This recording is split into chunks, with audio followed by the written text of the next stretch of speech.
Assalamualaikum warahmatullahi wabarakatuh. Selamat datang dan mendengarkan kembali di audiobook novel yang berjudul Pelangi Berselimut Awan, buah karya dari Kolom Langit. Episode ke-19, Melamar Pelangi. Selamat mendengarkan. Zidan berdiri menghadap kiblat dan membaca niat wudhu dengan suara pelan, tetapi cukup terjangkau oleh pendengaran Awan. Ia ulangi membacanya sebanyak 3 kali sebelum memulai wudhu. Gerakannya sangat pelan dan tidak terburu-buru.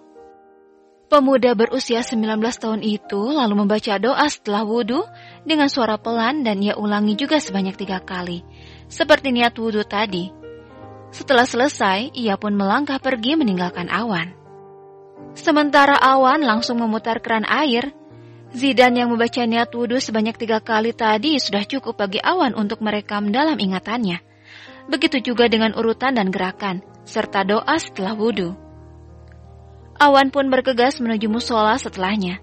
Tampak semua sudah bersiap.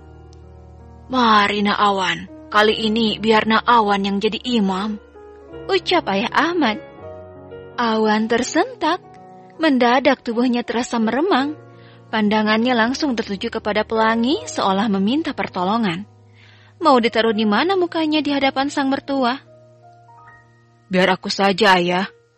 Zidan langsung mengambil posisi saf terdepan, membuat Awan bernafas lega. Setidaknya Zidan telah menyelamatkan harga dirinya di hadapan sang mertua. "Baik juga ini bocah." Suara merdu Zidan melafalkan ayat demi ayat menciptakan rasa yang tak dapat dimengerti oleh Awan. Betapa malam ini Zidan yang 10 tahun lebih muda darinya memberi banyak hal berharga, bahkan tanpa mengguruinya. Selepas sholat, Pelangi mencium punggung tangannya, dan untuk kesekian kali Awan merasakan getaran di hatinya. Beberapa jam dilewati Awan di rumah sang mertua. Setiap menit yang berlalu terasa bermakna. Kebersamaan yang hampir tak pernah ia temukan di rumah kedua orang tuanya sendiri. Bahkan makan malam berlalu dengan begitu nikmat. Kini mereka sedang duduk bersama di ruang keluarga. Beberapa makanan ringan terhidang di meja. "Nak Awan malam ini nginap. Ini kan pertama kali Nak Awan ke rumah ini," ucap Ayah Ahmad. "Lagi pula besok akhir pekan." Awan mengangguk diiringi senyuman. "Baik, Ayah." Zidan melirik Pelangi dan Awan. Kemudian terbesit sebuah ide di benaknya. "Ayah, boleh tanya sesuatu?" "Ada apa, Dan?" "Apa makna ijab kabul itu, Ayah?" Pertanyaan itu lolos begitu saja, membuat Pelangi menatap adiknya. Ia sudah dapat menebak maksud adiknya mengajukan pertanyaan itu. "Makna ijab kabul itu tidak hanya sebatas lelaki menghalalkan perempuan sebagai istri. Setelah proses ijab kabul terlaksana, maka ada tanggung jawab besar di bahu seorang suami, yaitu segala dosa si perempuan yang seharusnya menjadi tanggung jawab ayahnya berpindah bahu kepada suaminya, termasuk memberi nafkah, membimbing agama, memanjakan, menjaga dan menjadi pelindung bagi si perempuan." "Tapi bagaimana kalau seorang suami tidak menjalankan tanggung jawab dan kewajibannya?" Sebuah pertanyaan menohok yang membuat Awan tertunduk. "Maka dia termasuk ke dalam golongan suami zalim." "Apa hukumnya suami zalim?" "Haram hukumnya seorang suami membuat istrinya menangis tanpa hak.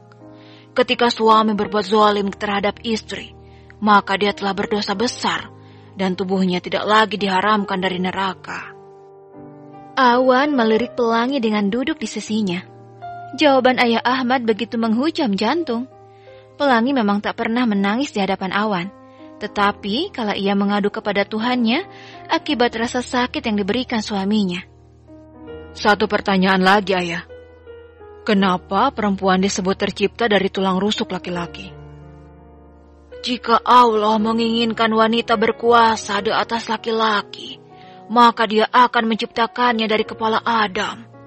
Jika dia menciptakan wanita sebagai budak pria, dia akan menciptakannya dari kakinya.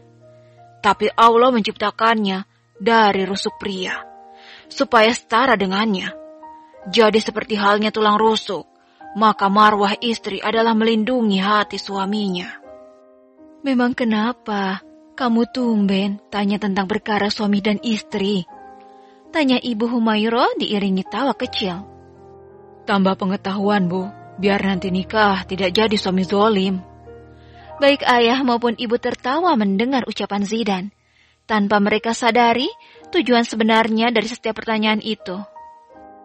Tak berselang lama, terdengar suara pintu diketuk. Zidan pun segera keluar untuk melihat siapa yang bertamu ke rumah mereka. Awan menatap seorang pria kira-kira hampir seusia dirinya, yang baru saja tiba. Pria tampan berwajah blasteran Indonesia Timur Tengah itu merupakan tetangga lama mertuanya yang kini menetap di luar negeri. Hampir 5 tahun lamanya tak bertemu membuat ayah Ahmad begitu bahagia. Dan Awan dapat melihat baik ayah Ahmad, Zidan maupun Ibu Humairah terlihat sangat dekat dengannya. Berbeda dengan Pelangi yang sangat menjaga jarak, bahkan enggan menatap pria itu.